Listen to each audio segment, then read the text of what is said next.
So we are about to start, maybe in 1 minute.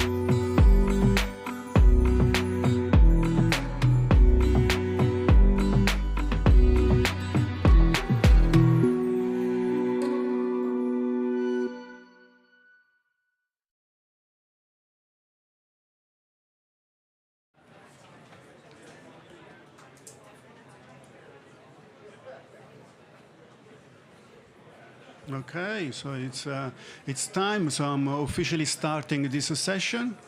Welcome everyone. Welcome to everyone that is here, but also to people that are following us online. My name is Carlo Raucci, and I'm with the Lloyd's Register Maritime Decarbonisation Hub. And today I have a fantastic panel. One is missing, but she's coming, which I will introduce in a moment.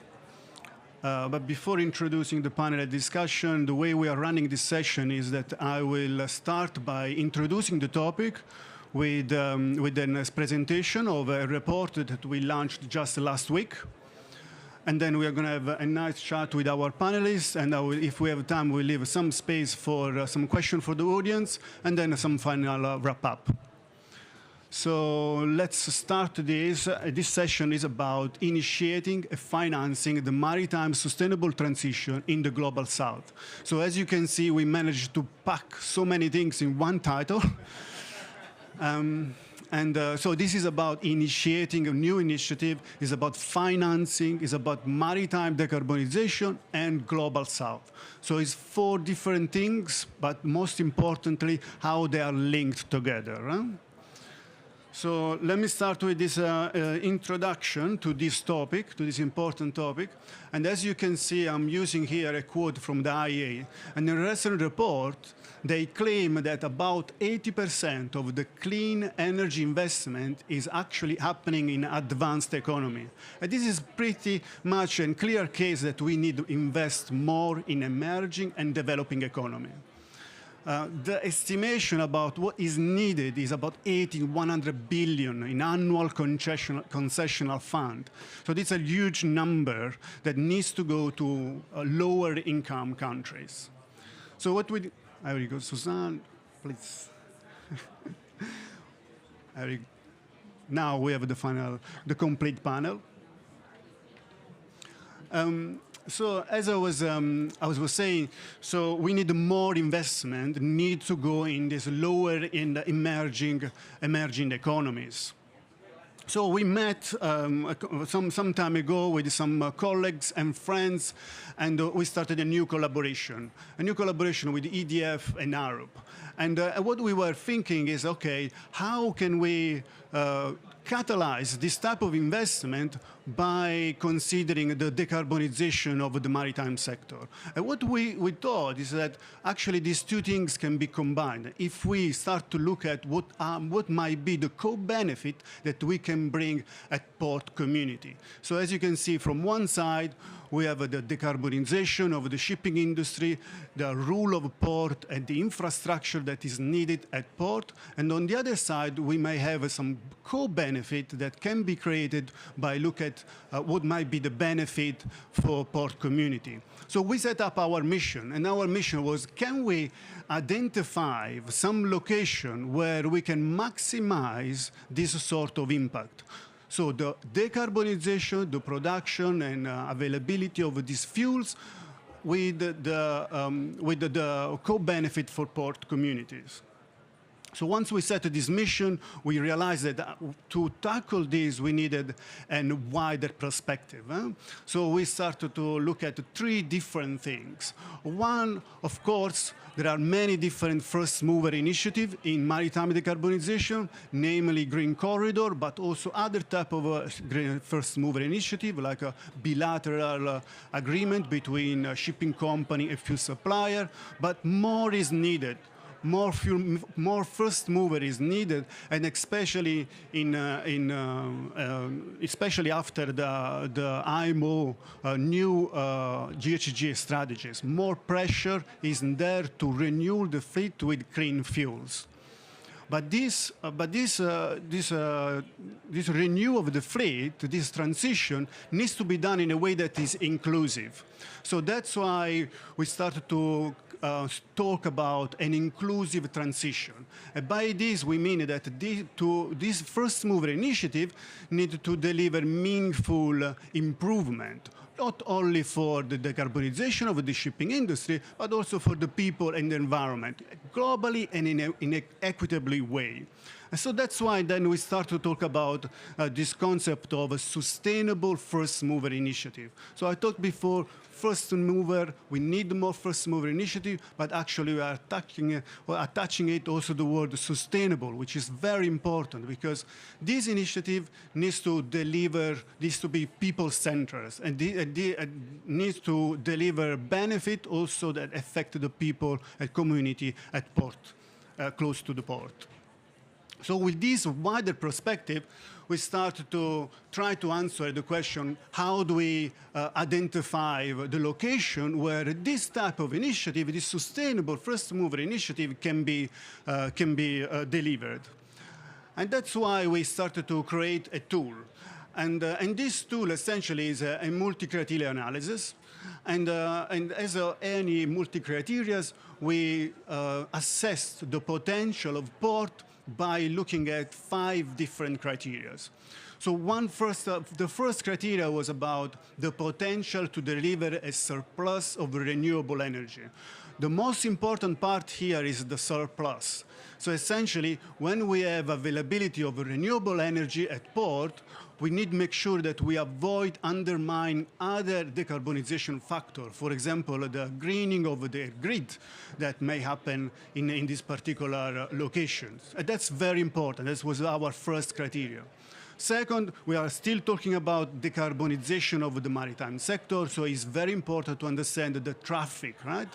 And we did this not only by looking at the traffic between one port to another port, but more to the surrounding area of the port. And this is some sort of measure the connectivity of the port with other ports in the region. The third criteria, also this very important, was around the suitability of the land. Not only the availability of the land, but actually how suitable is the land close to the port. When we look at this, we looked at a port that, when I say the land available near port, we looked at up to 100 kilometers close to the port. So we're not talking about only the port area, but also the area surrounding the port. Obviously, this criteria has got many legs because to assess the suitability of the land, we start to look at different type of indicator. And finally, the other 2 criteria were about improvement, not only for the air quality, but also improvement to local economies. And this is also quite important. What I want to highlight attention here is on the word improvement, because this is obviously some things that normally we were focusing on region of the global south. Because when we look at improvement, we may look at location where perhaps the air quality is not so great, or there is a lot of room to improve economies, and so therefore is the improvement that bring us to region of the global south.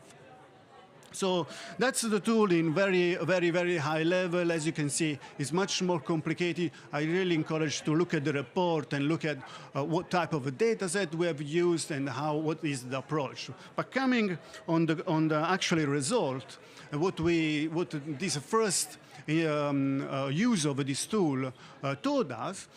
So first of all, we applied this in a specific region. And as you can see, this is the region that we applied just for the sake to make the things a bit more simpler when applying for the first time. But can be applied in any other region or can be zoomed in a specific smaller area.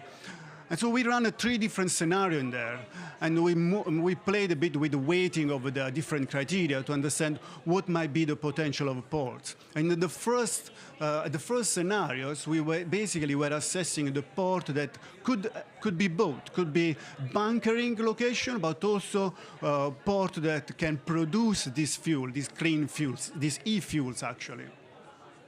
What we find is that port that score high in all of the different criteria is a bit rare to find. But still, there are some potential ports that can be looked at the ideal port, where you can have both the bunkering and the production of the fuels. Then we run the second scenario where we were focusing more on the ports that are a best candidate to be exporter of this type of fuel. And as you can see here, we have a different type of mapping. In the report, you actually can see the scoring of each port. So really, you can see the details of who is coming on the top. But one thing that we can say here is that there are locations that perhaps we were expecting to see there, but there are also some ports that were not in the spotlight. And that's it's very good because it may deserve some more attention. We can investigate more in this particular port. And finally, the third scenario was about a port that are actually potential to be the importer of these fuels. And obviously, looking at this specifically area, we realize that some of these ports are scoring very high because they are dominating the bunkering activity, and so therefore they score very high. But still, there are also some other ports that can be further investigated. And when we talk about these scenarios, I wanted to emphasize that this is not one scenario or the other. I should say probably these were different cases where we were highlighting what might be the center of demand and what might be the center of production. So which basically brings also to perhaps a regional approach. So I'm concluding here with some key takeaway from this particular report. And essentially, this type of tool, we set up our mission to identify the location. We wanted to have a first screening to identify this type of location. One of the things that we realized is that actually this type of tool can highlight some of the ports that are not in the spotlight. So we need a bit of a deep dive in this particular port. Obviously, the clean fuel, e-fuel, into maritime sector are kind of a bit of destructive, right, in the market. So we need to understand also a bit more the role of the financial institution and government, and what type of opportunity for developing country are in there. And finally, port is a starting point for us. We looked at potential of port, but when we talk about first mover initiative, we are always talking about a cross value chain collaboration with a different type of stakeholder that needs to be involved. And finally, as I was mentioning before, this type of tool perhaps give also a way to think about the issue in a regional approach, where we have a different type of port that can be the demand side, and different type of port that can be instead the producer. So that's what I wanted to present to introduce the topic here that now I'm going to have with my panel. As I said, this type of tool is a first step. We can screen port and try to identify the location, but once the location has been identified, then there is a big question. How do we finance, right? How do we finance this type of initiative? And that's what we are, this is the link of the report. So again, feel free to reach us or one of our organizations that have participated here to this report for any further question. But now it's a moment for me to stop speaking and introduce my panel. So today we have Suzanne Ferlic Johnson. She is a senior advisor at UN Global Compact. Then we have Engin Faring Tribolt. She is Associate Vice President for Global Transportation and Environmental Defense Fund. Then we have Robert Kay. He is Americans Climate and Sustainability Service Leaders at ARUP. And then we have Nicolas Peltier, and he's the Global Director for Transport at the World Bank. So now I'm actually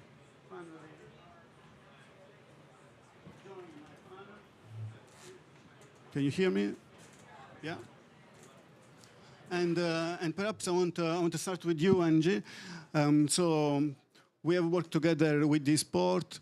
So why do you think this is an important approach? this report really put the emphasis on bringing together not only the maritime decarbonization, but what are the co-benefits to port community. Can you give a bit of your perspective of why this is important? What are the sustainable first mover initiatives in your opinion? Thank you. Thank you very much for having us here today to talk about the report and have this discussion. It's so important to be talking about shipping and port communities on Finance Day. It's such a big unlock, and it's really also wonderful to be at yet another COP where we're seeing shipping decarbonization more front and center, more great examples of how the system's taking action and really results in decarbonization journey. I just want to zoom out a little bit as well, just to give this, added weight and context as we think about the financing options. Following the GHG strategy this summer, we've also seen here at the COP on December 1st, really great announcements through the Green Shipping Challenge. We had more than 60 major announcements or updates from countries, ports and companies with the new green corridors, integration of new zero or near zero emission fuels and technologies, new training frameworks for seafarers on maritime fuels, and overall, steps for implementation of the GHG strategy long-term goals. And that, to me, is like very progressive multi-stakeholder collaboration and action. And we're really seeing that, getting front and center at a COP. This is fantastic. I think the second big announcement, which is also really valuable to think about in this context as we think about the just transition, is the statement that we saw from 5 CEOs of the leading shipping lines also on December 1st.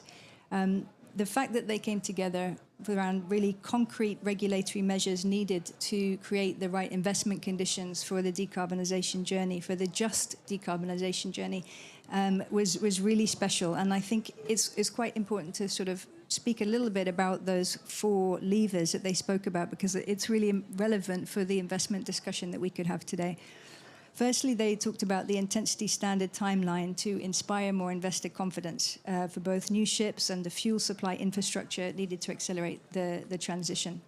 Secondly, this GHG pricing mechanism to make the green fuel more competitive and during the transition. And I think the important part about that is this idea of using some of those funds for generating a mechanism that could be R&D funding for developing countries to ensure this just transition. So things we can hook onto when we're talking about this finance need to bring these ports into the transition as well. I think the third piece around this vessel pooling option was also quite critical when we think of not just decarbonizing one ship, but one fleet, the global fleet that's going all around the world and going to these different ports.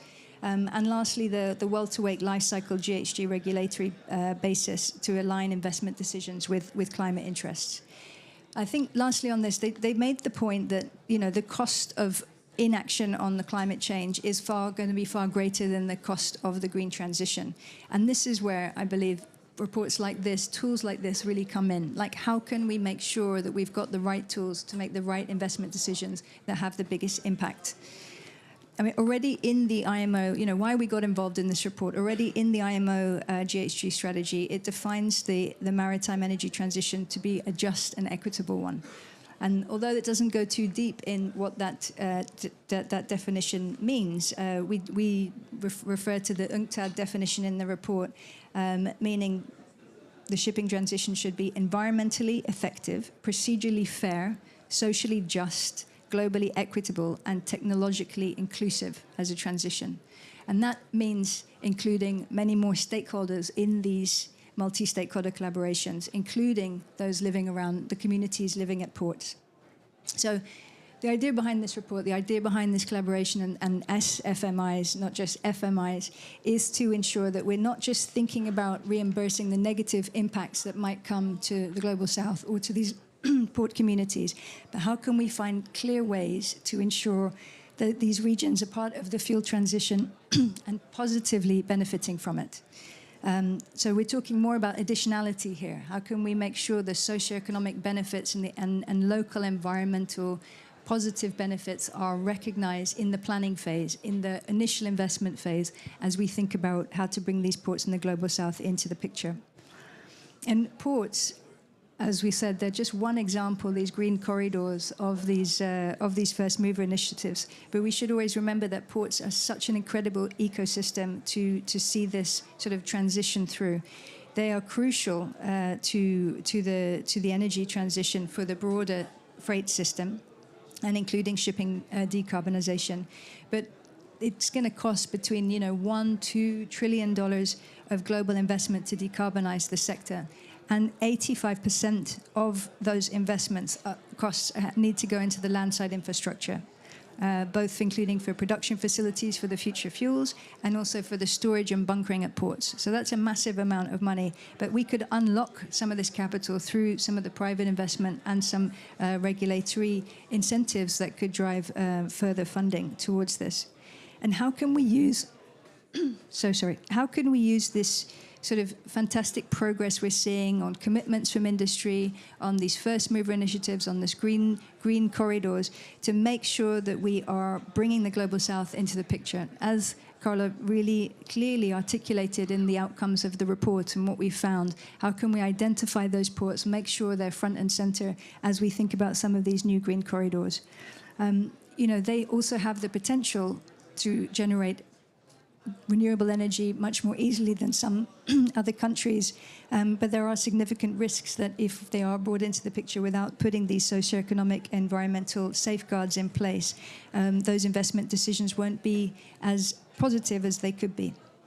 So this work, in a nutshell, before I pass the mic on, is really to create that first step in the tool to enhance the way that we're having that conversation with key decision makers, to ensure that those communities are part of that discussion with investors, and making sure that the electric fuels revolution is going to actually create the clean energy, better air quality, local jobs, and clean water for communities where these ports will be bunkering the electric fuels. Thank you very much. Very nice, very different and important point that you made it there. Let me move on Nicholas now. And this tool, as Andrew was saying, is a first step. We are identifying the location, but then how do we finance that? And World Bank has a lot of experience in working in the region of the Global South. So the question I have is, what might be the main investment barriers and opportunity when we invest in this type of region? Yeah, thank you very much, Carlo. And I'm really glad we have that conversation, because, like Angie, I've seen over the years transport gaining in visibility at this COP and in the decarbonisation debate, and this is really important, because energy is a big part of the mitigation problem, but transport is an essential sector also if we want to reach our climate ambitions. And within the transport sector, the maritime sector is a particularly hard to abate sector to target. 3% of GHG emissions. At the World Bank, we work with on all the transport modes. But certainly, maritime and aviation are two very difficult nut to crack. No, so I very much welcome the today's conversation and the momentum that we see at this COP. I think it's a good moment to talk about the role of the ports in the broader ecosystem of maritime transport. The reason for that is that the supply chain crisis that we've seen during COVID has surfaced a number of vulnerabilities in the logistic chain, and a big part of these vulnerabilities are in the maritime gateways now. And so what we see is that there is an interesting conversation happening within the port community about what needs to be done to modernize. Digitalization, for example, is an important part of this agenda, and there is some interest also in some benefits for decarbonisation, but the conversation that was spurred, I think, by the supply chain crisis also triggered a conversation about the fact that port can modernize, and they can do that in a sustainable way. So it's a really good moment to put this on the table. Now, your question is about the challenges, and the key challenge, I think, is well known. No, we've heard it over and over. It's a bit of a chicken and egg problem. No, on the one hand, you have the shipping industry saying, "Well, we are ready to invest, but we need to make sure that the supply chain for a green fuel is in place." And then you have the other actors within the supply chain, including the port community, saying that we are ready to invest, but we need somebody to buy those fuels. No? And we don't yet have those off-taking contracts that will be the game changer in that conversation. But all these initiatives that are happening, the first mover initiative, I think, goes into that direction. No, and I think at this point we'll get to a point where that main obstacle is going to be overcome. No? The technology is there; it's just not mature. It needs to be brought to scale, and that's where these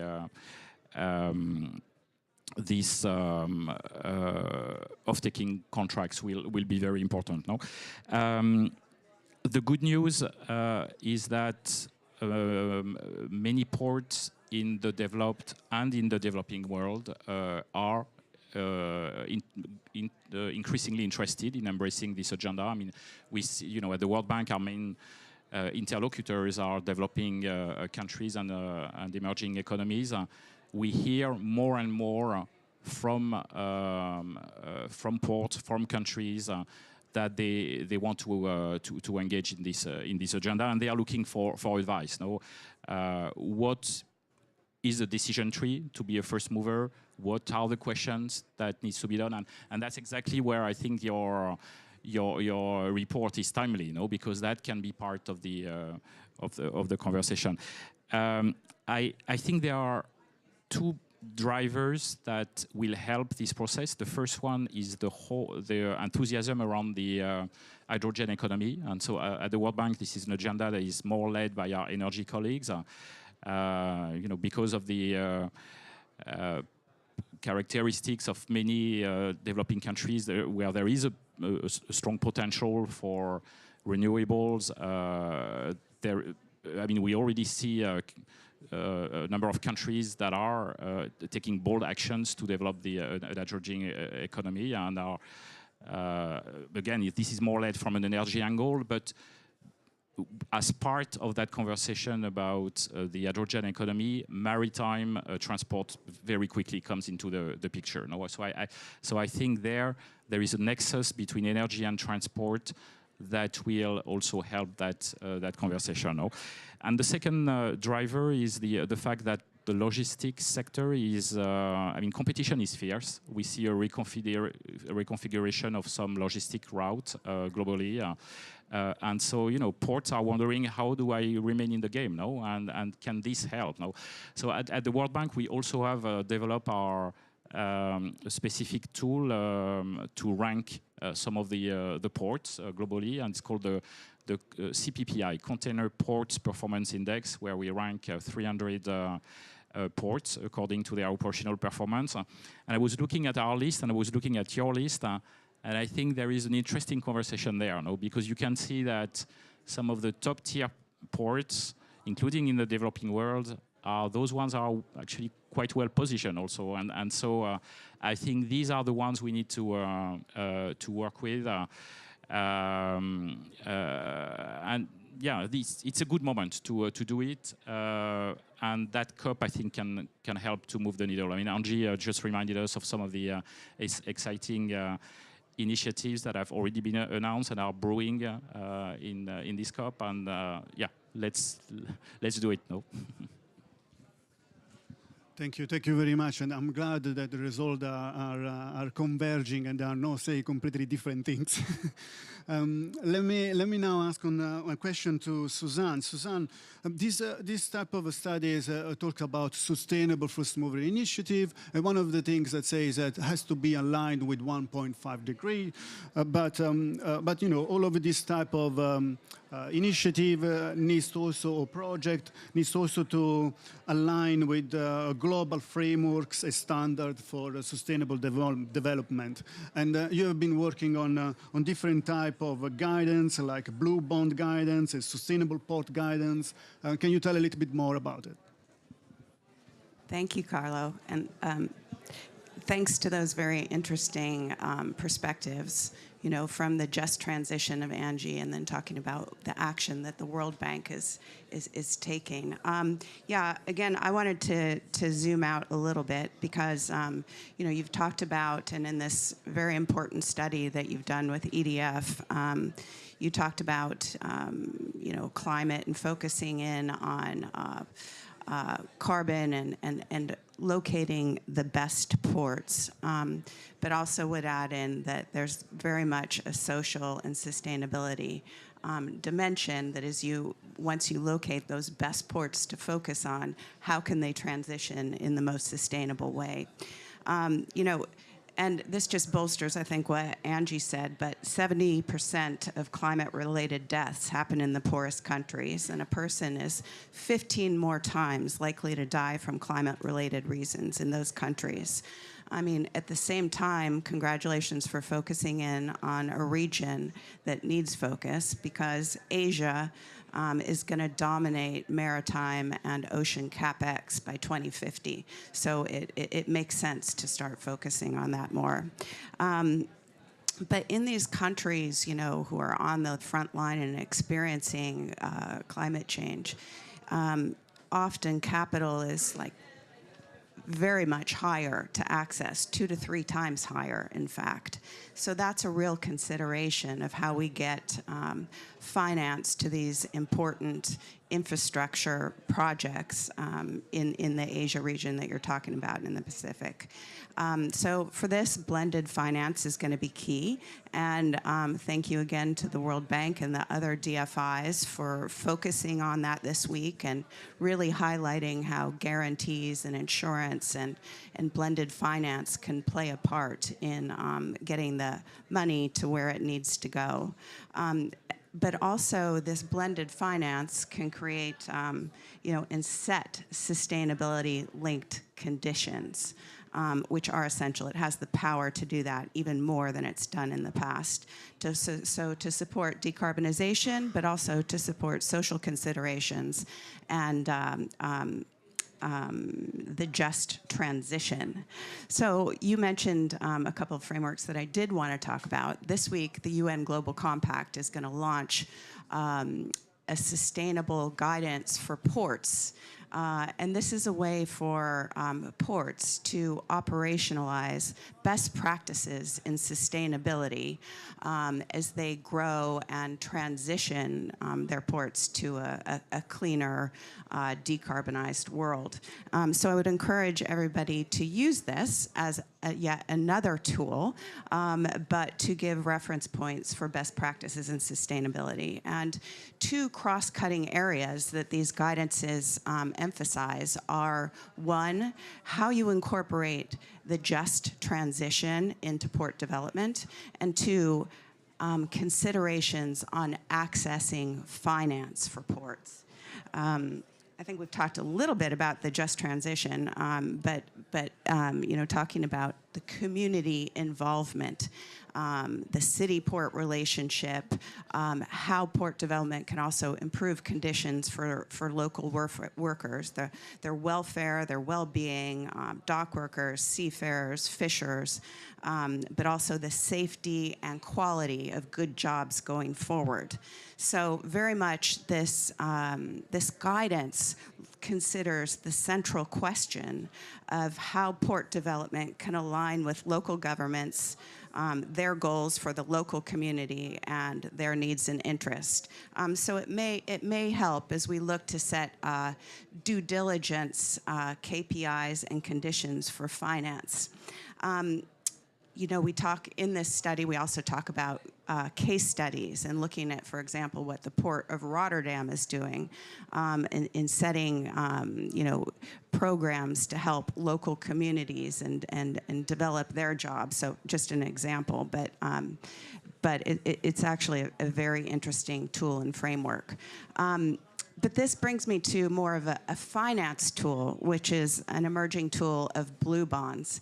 And recently, 5 international organizations have come together, the IFC, the Asian Development Bank, UNEP-FI, UN Global Compact, have aligned with ICMA, the International Capital Markets Association, which sets the green bond principles against which 98% of sustainable bonds are aligned.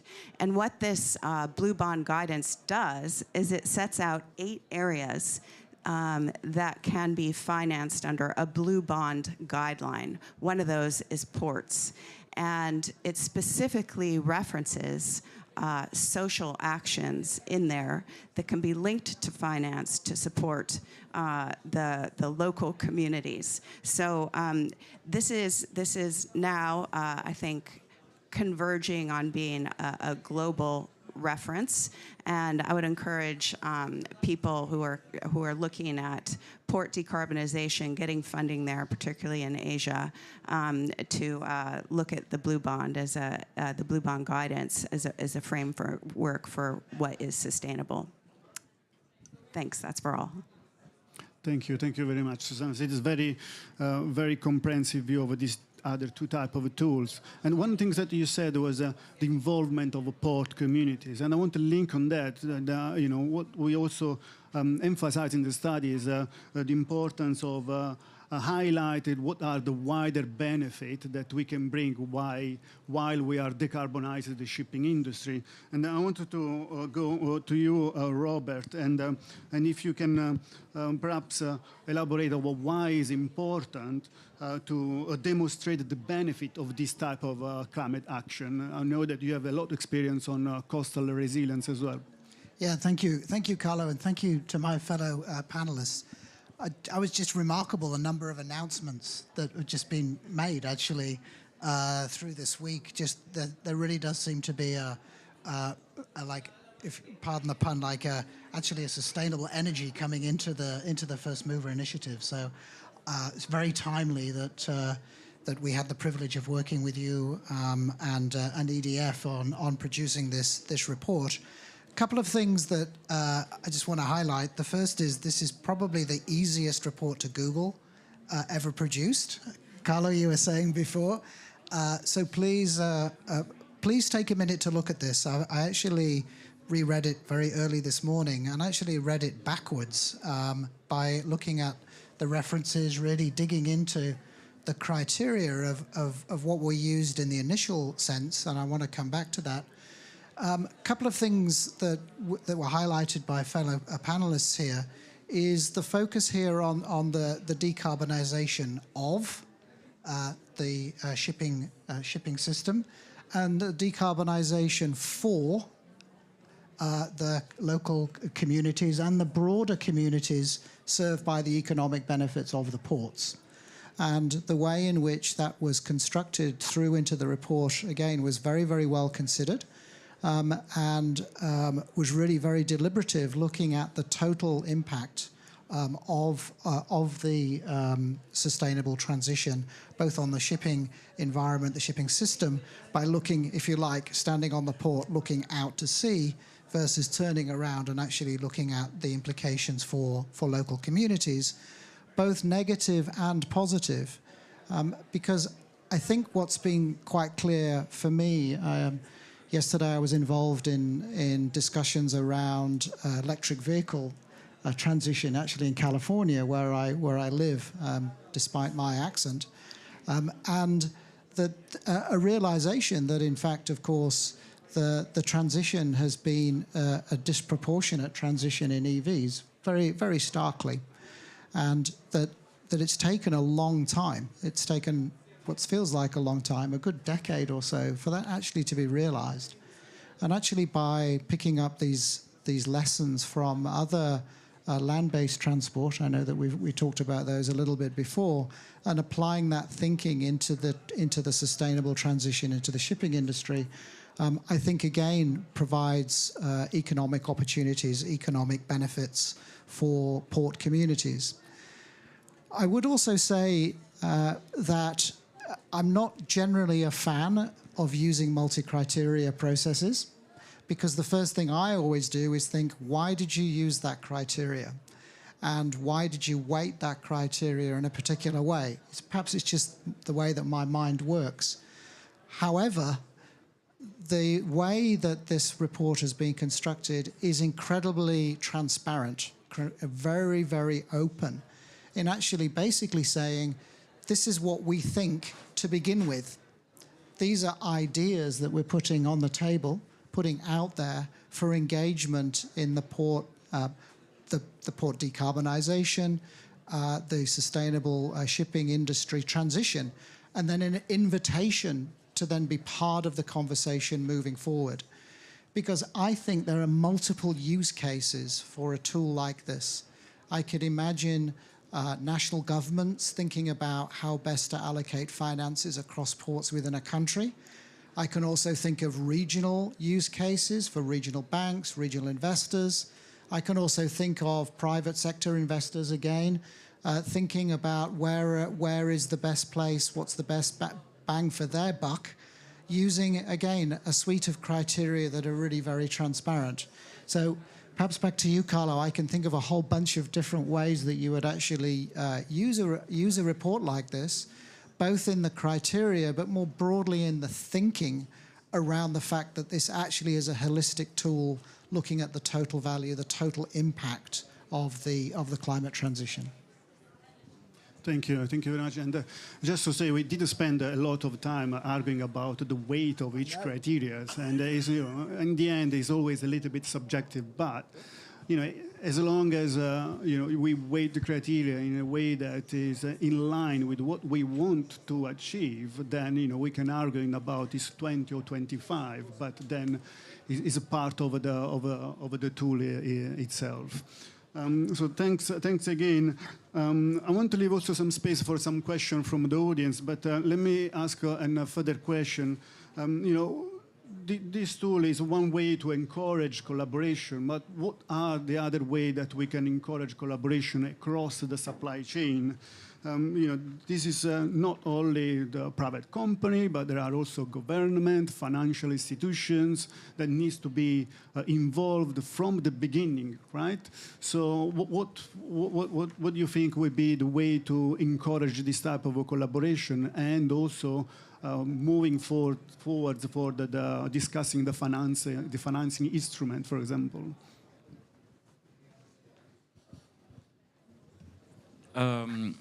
So on collaboration, I think we have to acknowledge that there is a place where that is very important for that discussion to take place, which is the IMO now, and we are all monitoring what those discussions are, how they are evolving. I think what happened in London over the summer was quite an important milestone. Let's see how this evolves, but that's one place where that discussion is happening, which is a very important place, no? And it has to be, no? That's a key forum.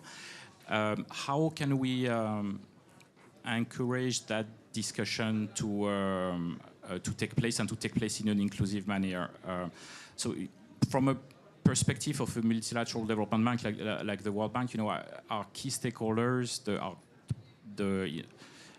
we are working with developing and emerging economies, no? And so we feel a particular responsibility in representing their interest in some of these conversations, in assessing how these evolutions are going to create some challenges and open some opportunities for them, and that's where the guiding them in the decision tree is important. No, and I think that because this is a topic where things are moving fast, there are a lot of innovation happening, including on the technical side, but on the broader economic consequences. The knowledge products such as this one is very important, and we need more of those, no? And so at the World Bank, what we are trying to do is to, we are observer in the IMO conversation, and we try to feed with some knowledge, the discussion with some knowledge products, no? And we need knowledge products on the technical side, comparing the technology. We need knowledge products on the just transition aspect. We need knowledge products to bring the various pieces of the puzzle and the value chain together. We need knowledge products on associated with the, some of the discussion with the market-based introduction of a market-based mechanism in the shipping industry, and at the World Bank we also try to reflect on that, and to put some proposals on the table. So you can find all these reports online. I mean, we try to publish everything. I mean, that's one way to do it. We have financing instruments. I mean, we are a bank after all, and we are ready to support this transition. The bulk of the work we do on transport decarbonization, I have to admit, is today more on land transportation, but there are some positive interaction there, on the broader ecosystem of port communities. I mean, what we discussed about port cities interaction, I think, is very important. So this is an area where we are doing a lot of work already. At some point, I think we are going to have some concrete investments in the decarbonization of maritime transport, and we see already some of those first mover countries coming to see us. Mm-hmm. Be happy to suggest a new collaboration. So, I mean, I think that the good thing, firstly, I fully agree with what Nicolas said, and the role of the discussions of the IMO on new financing mechanisms that can be built in behind the implementation of the new strategy. I think the other angle is on these first mover initiatives that are producing really interesting, results and examples and knowledge sharing that's coming out through some of these reports of, like, what are they learning? What are we learning as we look at the costs and the impacts of trying to modernize the ports and getting the electrofuels into the ports, etc. I'm going to borrow a line that Robert said the other day about the risk we have, though, is that these ports that are being used in these first mover initiatives are in the global north much of the time, and so we want to avoid a bit of these ports of privilege. Was how you'd put it, and using tools like this, like how could we develop case studies? How could we use this tool and the tools that Suzanne talked about in a port in the global south? Let's look at one of these ports in Asia, one of the high potential ports, and actually study that and look at how can you get the most socioeconomic benefits from developing the electrofuels, in those ports, and I think that kind of best practice sharing, but developing more kind of standards behind what does good look like, so that it can become a real investment tool, that would be quite a useful new collaboration to do. And I would very much welcome participation of ports who would want to work with us to try to develop such case studies and actually take it to a level where the governments and where investment banks and others could use this type of criteria in their investment decisions. Suzanne, yeah, thanks. And just to add on that, we'd very much like to collaborate with you on that. Because there's, on one hand, you've talked about taking a holistic approach to decarbonizing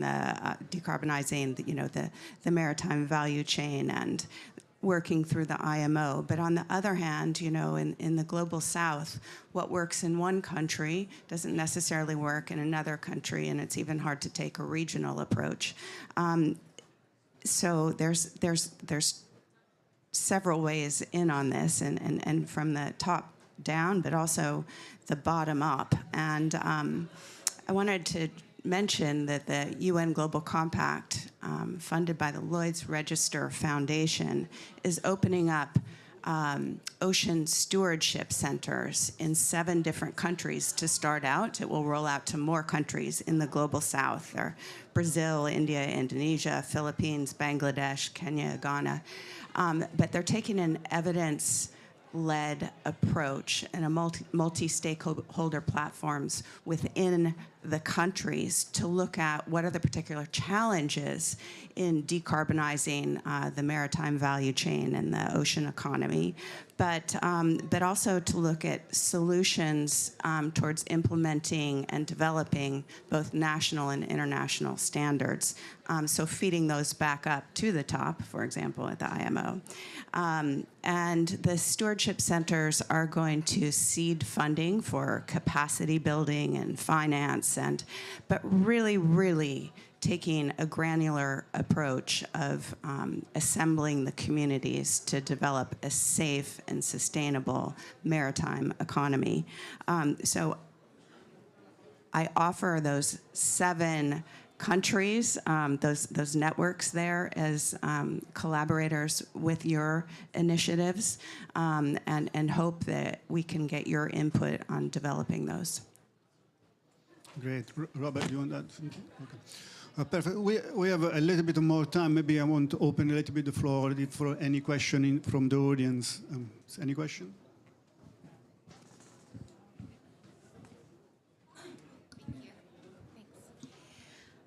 I recognize that we're at the Ocean Pavilion, so if my question is out of scope, forgive me. But I'm curious about inland maritime and if that impacts policies or the ways that you rank inland ports or the way that you create financial tools. Do you separate those within your spheres, inland versus ocean, or I'm just curious about that. So.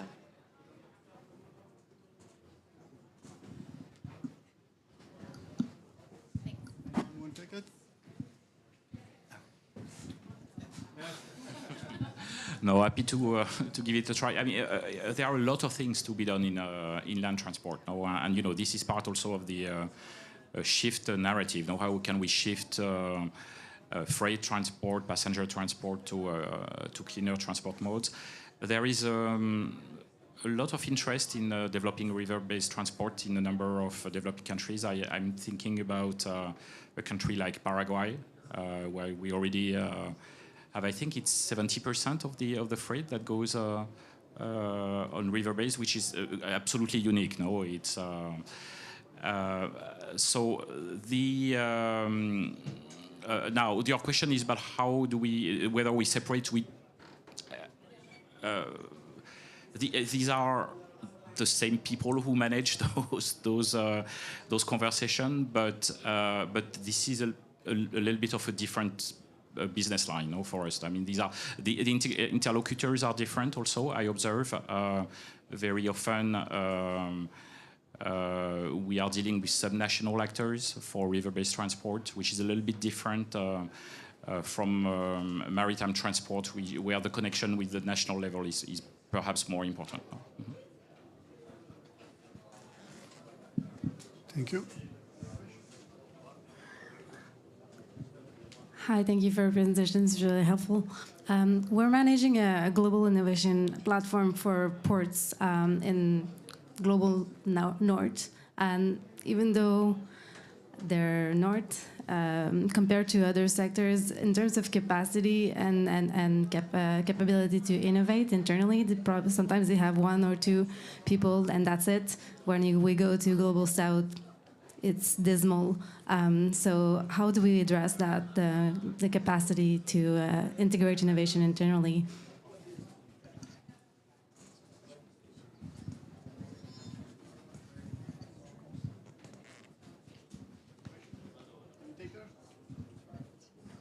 Too difficult question. We have another question there.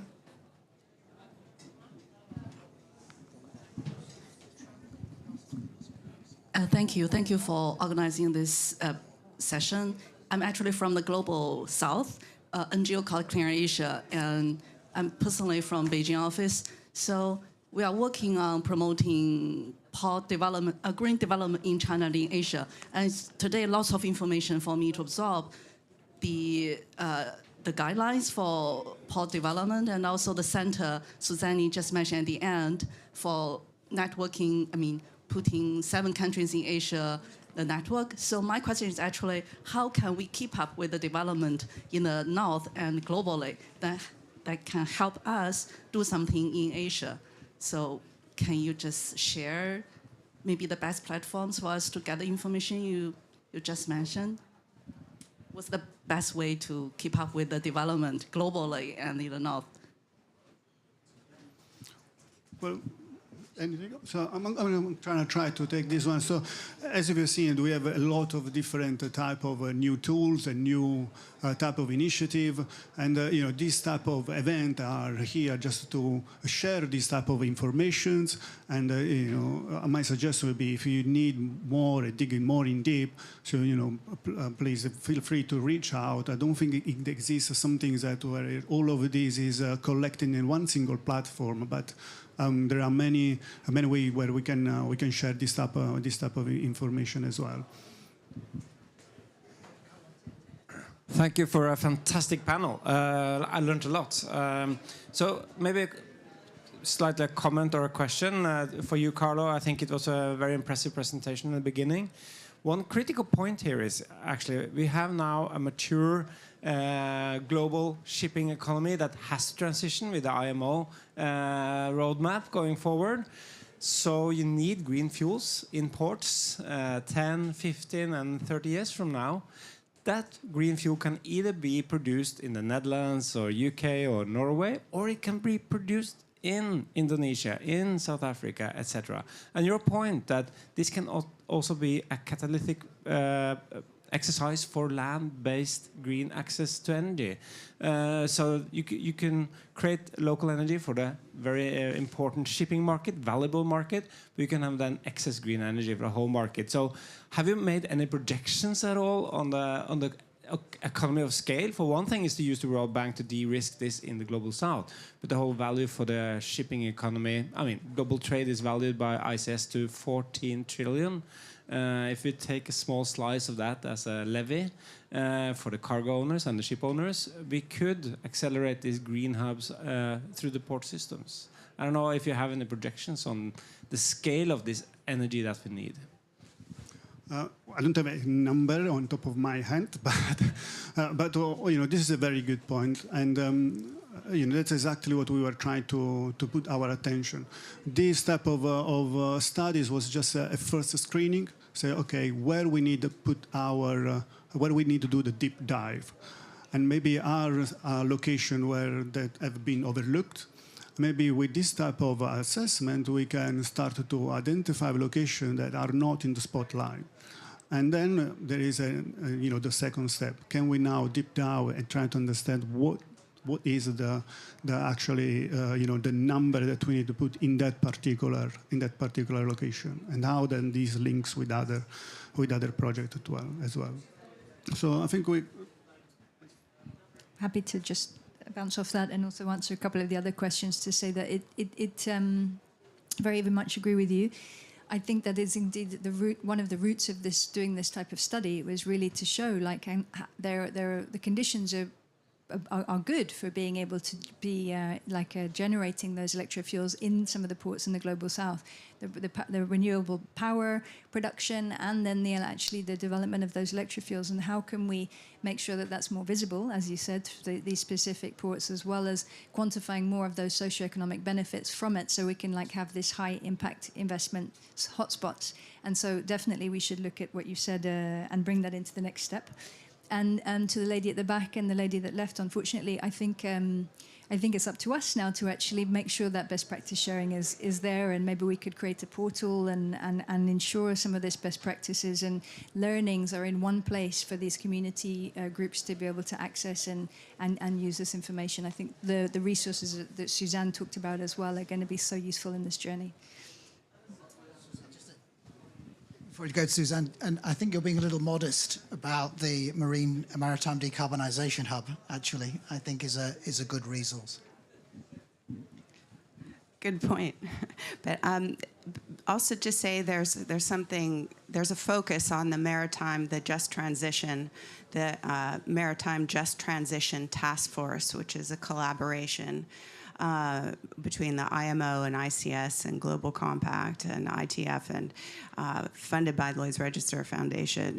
And anyway, they have one of their central focuses, and this is to the lady who asked the question, which was a great question, is how we can get the skills transfer to maritime and ship workers of the future to be able to handle future fuels, but also to have vibrant, safe jobs going forward that are interesting and that are spread gender-wise and geography-wise.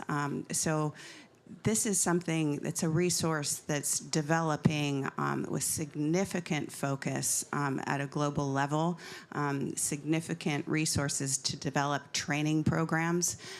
So I think this is an important initiative to call attention to, because it's exactly how do we create the maritime worker of the future. I would point attention to the Maritime Just Transition Task Force for this.